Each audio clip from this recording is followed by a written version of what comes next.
Professional Standards, an overview by Natalie Jones for Grand Canyon University, Masters of Education, PCN 502, date 6/29, 2023. During this information session, I'll be going over our standards for INTAS, JUDO, GSE, and GSO, common themes, assessment and data-driven decision-making, professional collaboration, expectations and improvements of educators, and reflection. As we go forward, we will look further into InTask, which is going to be our model for teaching that is across the board in all states. The Interstate Teacher Assessment and Support Consortium are model core teaching standards that outline what most teachers, well, all teachers should know to ensure that their students in a traditional K through 12 setting reach the goals that they need to for college for the next year. These standards are help to shape common principles and the details needed in reference to the various subject areas and grade levels, and they build upon each other. Here in the state of Georgia, I will be going over our professional teaching standards, which they kind of sort of vary. The Georgia Department of Education is where you want to look for most things.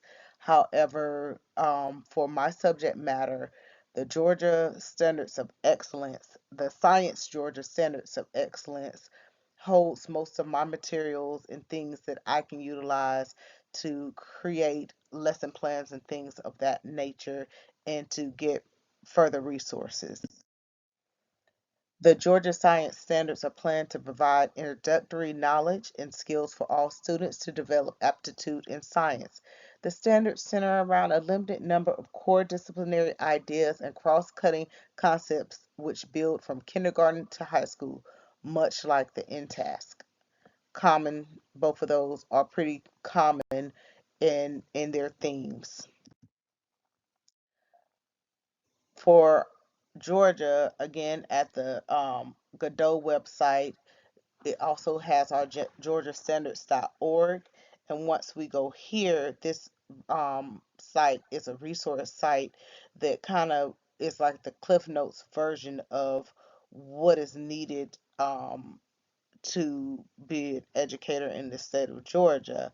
This website also is where parents and families can go to find out information about the standards, and you can print the materials out and just get further information about the Georgia standards, why they were created, how they're being implemented. Here as well, parents can browse through and give their feedback as well as to what they would like to see in the curriculum in the classrooms. Some other common themes that we see are in task and the Georgia Standards of Excellence are how we go about planning for instruction. Teachers plan instructions that support every student in meeting the rigorous learning goals. And the Georgia Standards of Excellence are designed to provide foundational knowledge and skills for all students to develop proficiency in science. Both of these are very similar in their ideas, and it's how you would go about planning instruction with the standards. Another common theme, in addition to being a common theme, is professional collaboration. And task our standard 10 talks about leadership and collaboration, where Georgia GSE and Godot talk about science resources that have been reviewed by educators. So when we discussed about the standards and things of that nature, the teachers, they play a role and they accept the responsibility of their students, and they collaborate with the learners, the families, and the colleagues. In Georgia, the curriculum and the standards come directly from the educators and the parents. So working as a collaboration between the parents, the school, the teachers, both fits for in task and and for Godot and GSE. Assessments and data driven decision making. In task, we talking about the different types of assessments. In Georgia Department of Education, Godot is where we find further information about the standards when it comes to assessments. So with the state of Georgia, you will find yourself going to multiple sites to get the information that is needed, to discuss such topics such as assessments. So assessments are utilized, for in tasks to understand. The teacher understands and uses multiple ways to engage learners in their own growth, and assessments are used to monitor learners' growth and to guide the teacher and the learner's decision making. It's slightly different with, Georgia. The assessment guides are to provide Georgia educators and our stakeholders with a structure of different content areas. We have intergrade and intercourse measures that are utilized in addition to various other tests, such as Georgia milestones, which are used to gather data so we can see how we want to move forward in the years coming, what worked, what didn't work, where we need to work on. I work at a Title I school, so we do, utilize a lot of assessments and data driven decision making, and it could be, varied in different areas as to how many assessments the students take and things of that nature. It just varies from district to district, state to state on that topic.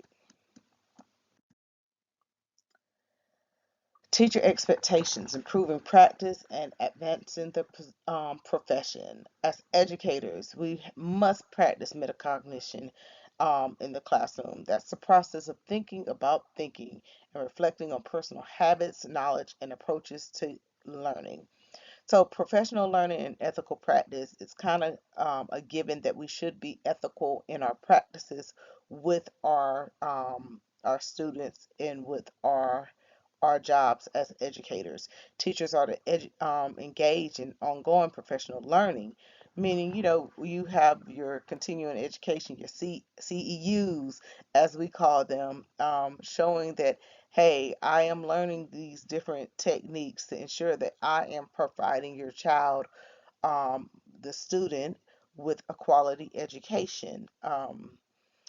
It's one thing, it's not cut and dry. So as we work on improving and advancing the profession, we also, must learn how to adapt to the needs of each learner. We will not always have students who learn one way, so we have to adapt and see what works with this student and approach each child or each student as the individual that they are.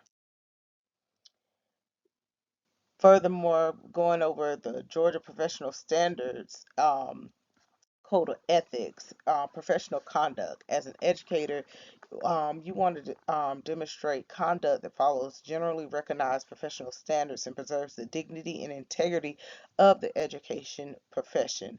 I believe that's a practice that, we have to continue working on and ensuring that we work in the profession, um, as the professionals that we are. In addition, we have Standard 10, which is testing, and this is one that, called out to ethics. In the state of Georgia, we've had some incidents where there were people being unethical during the testing practice. So I want to make sure that I include that when it comes to testing, that educators should administer state mandated assessments fairly and ethically. Unethical conduct includes committing any act that breaches the test security, compromising the integrity of the assessments. We don't want to be so lax with, our test, giving skills that it makes it where our test scores become invalid. That causes people to lose their jobs, people to get reprimanded. It's just not worth it. We're going to be, professional, and we're going to act ethical in our ethical ways at all times being an educator. So just to recap, we're going to go and look at what are the standards purpose. Essentially, professional teaching standards serve as the written resource for educators to utilize as a guide for instruction and standards for their area of expertise. They're goal oriented. They rely on self-reflection and further personal development and encourage unity amongst peers. The standards assist with the development and implementation of teachers and student-led plans, the methods of the teachers, and provide checklists to assist how to monitor the progress of the teacher as well as the students. There are where I work, the district. There's we have checks and balances where our parents are able to um, give their input back. Working in a Title I school, I believe that's a major difference in comparison to other schools. But getting those surveys back as to how we're doing is vital. In addition, though, getting back on topic, the standards help to ensure that all educators are providing the same quality of education to their students, to the families, and providing a common guideline for educators to utilize to further collaborate with their peers. We want to make sure that as educators, we are doing a service to the people that we serve, and that as educators, we are teaching to the best of our abilities with the resources that we have. I would like to thank you for your time. Have a great day. And again, my name is Natalie Jones, Grand Canyon student, master's program in education with an emphasis in STEM, PCN 502, June 29th.